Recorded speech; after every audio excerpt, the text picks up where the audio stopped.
Ang teatro ay hindi lamang tungkol sa pag-arte sa ilalim ng mga ilaw. Para sa marami, ito ay isang proseso ng paghubog ng pagkatao. 10 taon yata ako nung maging interesado ako sa pagtatanghal. Marahil, nakuha ko ang inspirasyon sa mga magulang ko na parehong mga entertainers. Nung bata pa ako, ang mundo ay tila isang malaking entablado na puno ng takot at hiya. Unang entablado ko ay ang tabing ilog. Doon kami naglalaro at gumagawa ng mga eksena. Binibigyan ko ng mga karakter at dialogue ang mga kalaro ko at paulit-ulit namin gagawin ang eksena hanggang sa maging makatotohanan ito. Natutunan ko na ang aking salita ay may bigat at ang aking presensya ay may puwang. Ang panginginig ng tuhod bago bubukas ang kurtina ay naging simbolo ng pagkatapang. Dito ko natutunan na ang takot ay hindi hadlang, kundi isang enerhiyang pwedeng gamitin para sa isang mahusay na pagganap.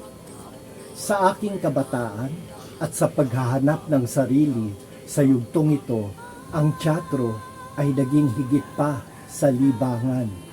Naging kanlungan sa gitna ng kaguluhan ng pagbibinata. Ang entablado ang nagbigay sa akin ng direksyon. Sa pag-aaral ng iba't ibang karakter, natutunan kong isuot ang sapatos ng iba't ibang tao. Naintindihan ko ang mga damdaming hindi ko pa nararanasan sa totoong buhay. Kaya naging mas malawak ang aking pangunawa at malasakit sa kapwa.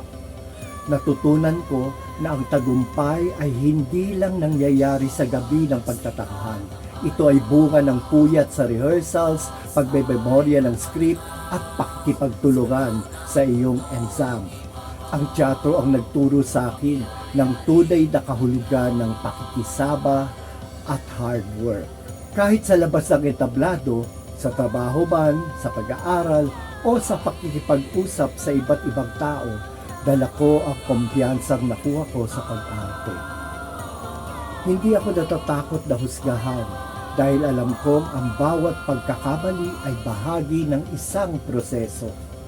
Sa teatro, may mga pagkakataong nalilimutan ng linya o pumapalya ang mga props, pero ang utos ay laging, the show must go on. Ito ang naging filosofiya ko sa buhay. Ano man ang dumaang pagsubok, natututunan kong bumangon at ituloy ang laban ng may poise at tapang. Sabi nga ni Bertolt Brecht, ang teatro ay hindi salamin na sumasalamin sa realidad, kundi isang martilyo na humuhubog nito. Ang teatro ay binago ako mula sa isang mahiyain at tahimik na bata tungo sa isang individual na may malalim na pangunawa sa sarili, matibay na paninindigan at pusong bukas sa kwento ng iba.